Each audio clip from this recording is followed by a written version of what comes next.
Hello everyone, this is Nilufar Neha Khan and welcome to our YouTube channel Shikshalaya. तो आज हम बात करेंगे एनवीएस टीचर्स रिक्रूटमेंट के बारे में। जैसे कि आप लोगों ने थंबनेल देख के समझ ही गए होंगे कि हम बात करेंगे जो आपका एक नोटिफिकेशन है, काफी ज्यादा वायरल हो रहा है। स्क्रीन पे भी आपको यहाँ पर शो हो रहा होगा। ये जो नोटिफिकेशन है आपका काफी ज्यादा वायरल हो रहा है क्योंकि इसमें सब्जेक्ट वाइज वैकेंसीज आपकी बता रखी है कि किस सब्जेक्ट में कितनी वैकेंसीज आपको देखने को मिलेगी। प्लस दो तीन जब से ये जो आपका नोटिफिकेशन वायरल हुआ है तब से काफी बच्चों को कुछ डाउट्स मुझे देखने को मिले। जैसा कि सबसे पहला डाउट कि लगभग ये जो 6000 प्लस वैकेंसीज दिखा रहे हैं कि तो 6000 से प्लस वैकेंसी ही आपकी डायरेक्ट रिक्रूटमेंट के अंदर आएंगी या नहीं है। तो ये चीज मैं आप लोगों को क्लियर कर दूं कि यहाँ पर पहली चीज तो यही क्लियर कीजिए कि ये जो 6000 का डेटा आपको शो किया जा रहा है इसमें टीचिंग और नॉन टीचिंग दोनों ही पोस्ट का डेटा है। ठीक है, बात करें आपकी टीजीटी और पीजीटीज में, क्योंकि मोस्ट ऑफ द कैंडिडेट्स इन्हीं के ही फॉर्म भरते हैं। वाइस प्रिंसिपल और प्रिंसिपल में उतना ज्यादा लोग नहीं चाहते। ठीक है, तो यहाँ पर अगर बात करें टीजीटी और पीजीटी में तो लगभग आपकी 3000 से प्लस वैकेंसीज आपकी देखने को मिलेगी। बात करें पीआरटी वैकेंसीज की तो ये चीज क्लियर कर लीजिए, जो एनवीएस स्कूल्स होते हैं या पीआरटी की वैकेंसीज नहीं आती क्योंकि ये रेजिडेंशियल स्कूल्स होते हैं। ठीक है, ना यहाँ पीआरटी की आती ना प्री प्राइमरी की टीचर की वैकेंसीज आती। ठीक है, ये चीज क्लियर हो गई। दो तीन डाउट आपके क्लियर हो गए।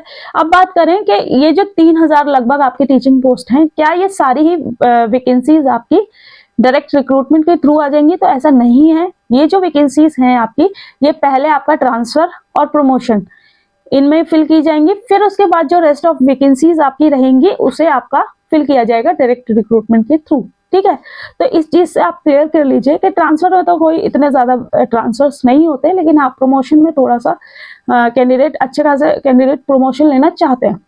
ठीक है, तो लगभग अगर हम पूरा एवरेज कैलकुलेट करें तो आपको 2,500 से 3,000 के बीच में आपकी वैकेंसीज देखने को मिलेंगी। जिसमें बात करें आपकी सब्जेक्ट वाइज वैकेंसीज की तो वो भी ठीक ठाक हैं।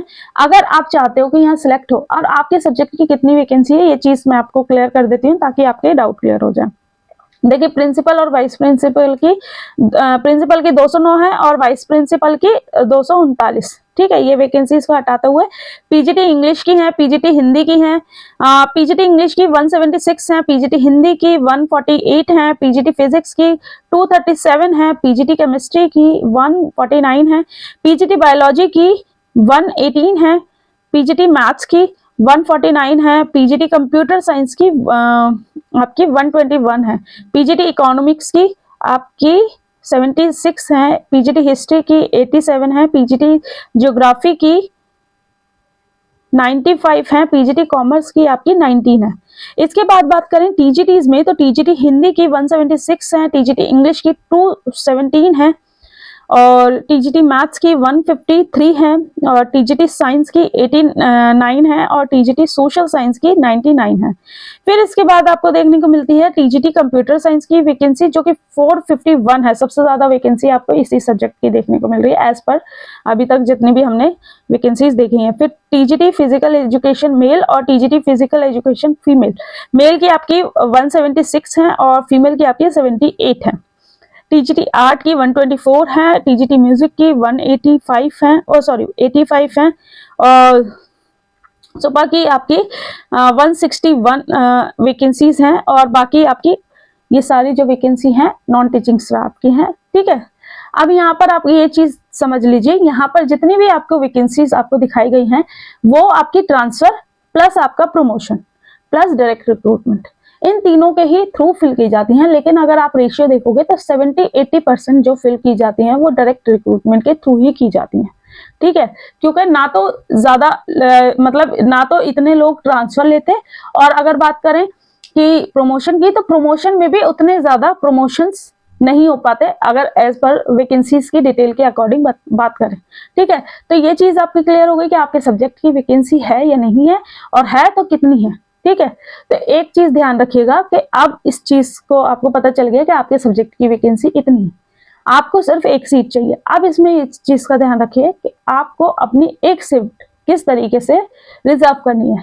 ठीक है, अगर आप फर्स्ट डे से अपनी तैयारी करेंगे तो इंशाल्लाह आप लोगों का सिलेक्शन हो जाएगा।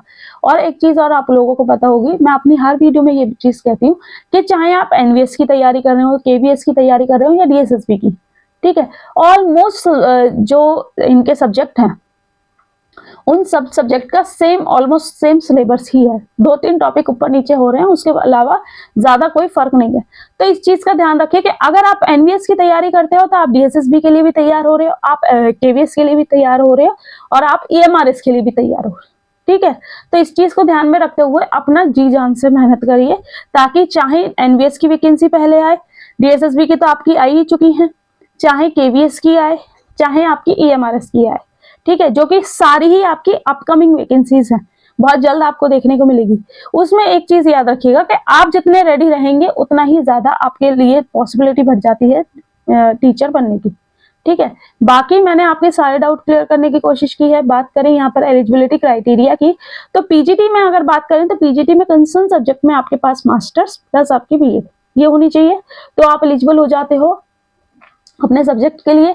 टीजीटी में बात करें तो आपके पास graduation in concern subject plus आपकी बीएड प्लस आपका सीटेट पेपर 2। और एक चीज याद रखिएगा, टीजीटी में ज्यादातर बच्चे कंफ्यूज रहते हैं just because of subject combination, तो सब्जेक्ट कॉम्बिनेशन को क्रॉस वेरीफाई जरूर करिएगा ताकि आपका बाद में टाइम वेस्ट ना हो।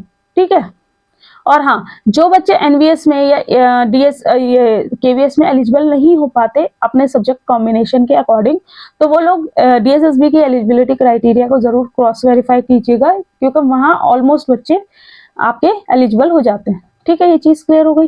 होप सो मैंने आप लोगों के सारे डाउट क्लियर किए होंगे, लेकिन अगर कुछ रह गया होगा तो आप लोगों से रिक्वेस्ट है कमेंट बॉक्स में कमेंट करना, किसी न किसी माध्यम से आपकी क्वेरीज को फुलफिल किया जाएगा। बाकी मिलते हैं आपसे नेक्स्ट वीडियो में। Thank you for watching.